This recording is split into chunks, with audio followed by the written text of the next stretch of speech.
Sir मेरा एक question है। क्या क्वेश्चन है बताइए। क्वेश्चन यह है कि जैसे हम लिख के लाए हैं, ठीक है, लिख के लाए हैं। पढ़िए, पढ़ के सुनाइए, ऑडियंस को भी सुनाइए क्या क्वेश्चन है, ये भी लोग सुनेंगे।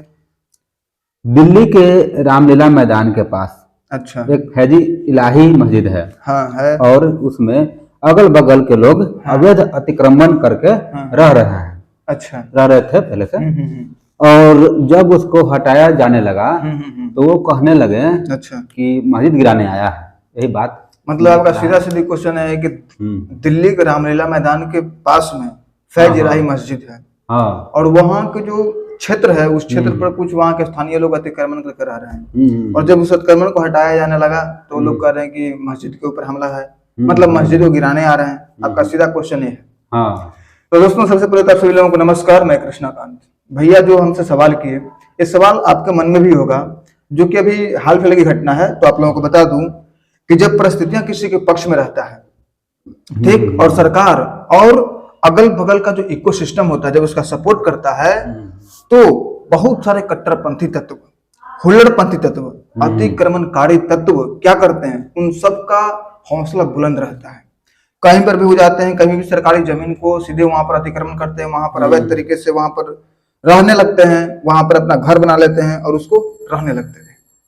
और जब कोई निगम अधिकारी जब उसको हटाने आता है तो क्या खेल खेलते हैं, धार्मिक कार्ड खेलते हैं, सांप्रदायिक कार्ड खेलते हैं कि ये हमारे धर्मों के ऊपर हमला है, ये हमारे संप्रदाय के ऊपर हमला है, ताकि इस टाइप का अतिक्रमण ना हो। हाँ, ताकि अतिक्रमण को हटाया ना जा सके, हमें यहाँ से नहीं हटाया जा सके।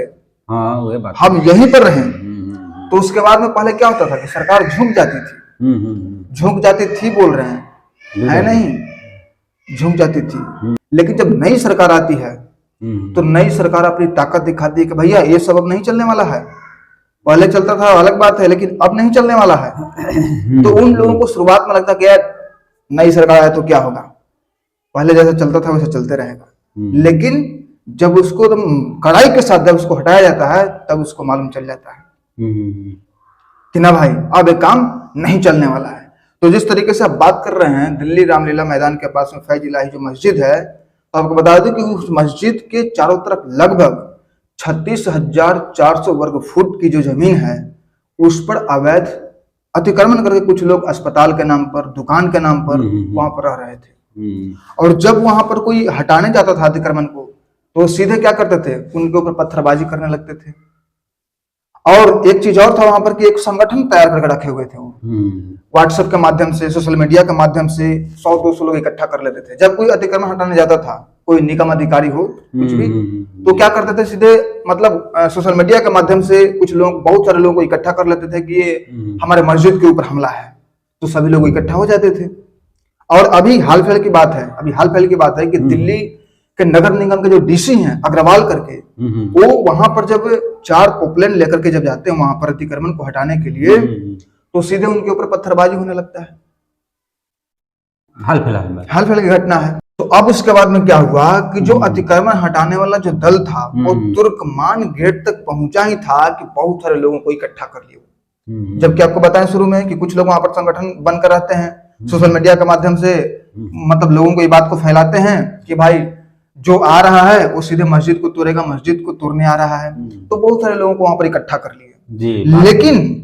लेकिन वहां के कुछ सरकारी कर्मचारी वो इस बात को बोल रहे हैं कि मैं मस्जिद गिराने नहीं आ रहा हूँ, मस्जिद के अगल बगल जो अवैध अतिक्रमण करके कुछ लोग रह रहे हैं जिसका कि उसके पास कोई कागजात नहीं है, उसको हटाने आया है। यहाँ पर आवागमन में जो दिक्कत होती है, जो जनता को समस्या होती है, उस समस्या को निपटाने आए हैं, हम मस्जिद गिराने नहीं आए। लेकिन जैसे हमने आपको बताया था कि जो पिछली सरकार थी वो अतिक्रमण को लेकर कुछ करती ही नहीं थी, धार्मिक मामला आया एकदम सरेंडर। तो इस तरीके से उनका मन चढ़ गया था, बढ़ गया था, तो सीधे पथराव करना चालू कर दिए। लेकिन इस बार जो दिल्ली में है सरकार है वो बीजेपी की सरकार है, रेखा गुप्ता की सरकार है। और रेखा गुप्ता की सरकार में सबसे पहला कार्यक्रम ही था अतिक्रमण मुक्त दिल्ली। और एक चीज अगर आप गौर कीजिएगा तो उत्तर प्रदेश के जो चीफ मिनिस्टर हैं योगी आदित्यनाथ, उनका एक सोच है, एक विचार है, अतिक्रमण मुक्त भारत, घुसपैठ मुक्त भारत। कोई भी किसी की जमीन को फर्जी तरीके से नहीं हड़प सकता है, किसी की संपत्ति को फर्जी तरीके से नहीं हड़पेगा। एक मिल रखा गया। तो ये बीजेपी का एक टारगेट बन गया। और जो भी बीजेपी को सपोर्ट करते जनता, जो जनता बीजेपी को वोट देती है, वो कम से कम ये बात सोचने लगी कि कम से कम आप योगी आदित्यनाथ जैसे टाइप के अगर आप काम करोगे तब तो आप बीजेपी में रहोगे, अदरवाइज आप नहीं रह पाओगे। तो रेखा गुप्ता के सामने भी यही चीजें थी, लेकिन रेखा गुप्ता ने तुरंत पुलिस फोर्स को बुलाई और वहां पर जो पत्थरबाजी कर रहे थे उसको तुरंत वहां से भगाया गया। और यही नहीं, अब उस लोगों का जांच भी चल रहा है। आपको बता दूं कि जो फर्जी जो अफवाह फैलाते थे, कोई भी अगर अतिक्रमण को हटाने जो अधिकारी आते थे तो वहां पर क्या फैलाते थे नरेशन को सोशल मीडिया के माध्यम से कि भाई मस्जिद को तोड़ने आ रहे हैं। तो ऐसे ऐसे लोगों का वहां पर जांच चल रहा है, जिसमें कि 5 लोगों का चेहरा कैमरा में कैद हो चुका है और 50 लोगों का नाम आया है, जिसको कि पुलिस एकदम खतरनाक तरीके से ढूंढ रही है। मतलब उसको बचना अब नामुमकिन है। हाँ, पता चलाता है। हाँ, 5 लोगों का चेहरा आ चुका है कैमरा में और 50 लोगों का नाम आया है। पुलिस एकदम खतरनाक तरीके से उसको ढूंढ रही है, बचना इम्पॉसिबल है। तो अब उन सभी लोगों का इलाज बहुत अच्छे तरीके से होगा, बहुत बेजोर तरीके से उसका इलाज होगा। तो अब क्या करेंगे वो लोग, कहीं अब अतिक्रमण नहीं करेंगे, कहीं पत्थरबाजी नहीं करेंगे डर के मारे। एक चीज और आपको बता दूं कि अभी कुछ समय पहले एक घटना हुआ था, आपको मालूम होगा, 10 नवंबर को दिल्ली के लाल किला के पास जो बम ब्लास्ट हुआ था, उसमें से जो लोग थे वहां पर जो जिस मस्जिद की जो चर्चा कर रहा हूँ, फैज इलाही मस्जिद, उस मस्जिद में 10 मिनट के लिए वो लोग रुके हुए थे। इसकी भी जांच चल रही है अभी। हाँ, कब वहां पर रुके थे, कौन कौन थे, उसमें कौन कौन शामिल थे, उसकी पूरी तरीके से जांच चल रही है। अगर उसमें कोई पकड़े जाते हैं तो उनको तो बचना नामुमकिन है। फांसी की सजा। अब कानून क्या कहता है, अब हमें कानून पर पूरी तरीके से विश्वास है, कानून के हिसाब से उनको सजा जरूर मिलेगी। तो इस तरीके से हम इस वीडियो के माध्यम से आपको बताना चाहते हैं और जो ऑडियंस है उनको बताना चाहते हैं कि जब सरकार बदलती है, जब परिस्थितियां बदलती है, तो इस टाइप का कोई भी कट्टरपंथी तत्व हो गया, चाहे हुल्लड़पंथी तत्व हो गया, उसकी मनमानी नहीं चलती है। भले उसको लगता है कि यार नई सरकार आई है तो क्या हो जाएगा, लेकिन जब उसका सामना एक राष्ट्रवादी सरकार से होती है, एक ऐसी सरकार जो जनता के बारे में सोचने वाली सरकार से सामना उसकी होती है, जनता की क्या परेशानी है, क्या दिक्कत है, ऐसी सरकार की सोचने वाली ऐसी सरकार से अगर सामना उसका होती है, ऐसा सामना उससे होता है, तब उसको मालूम चलता है कि नहीं भाई अब ऐसा नहीं चलने वाला है। और जो पिछली सरकार थी वो जनता की समस्याओं को नहीं समझती थी, क्योंकि वो जमीन पर कभी उतरी ही नहीं।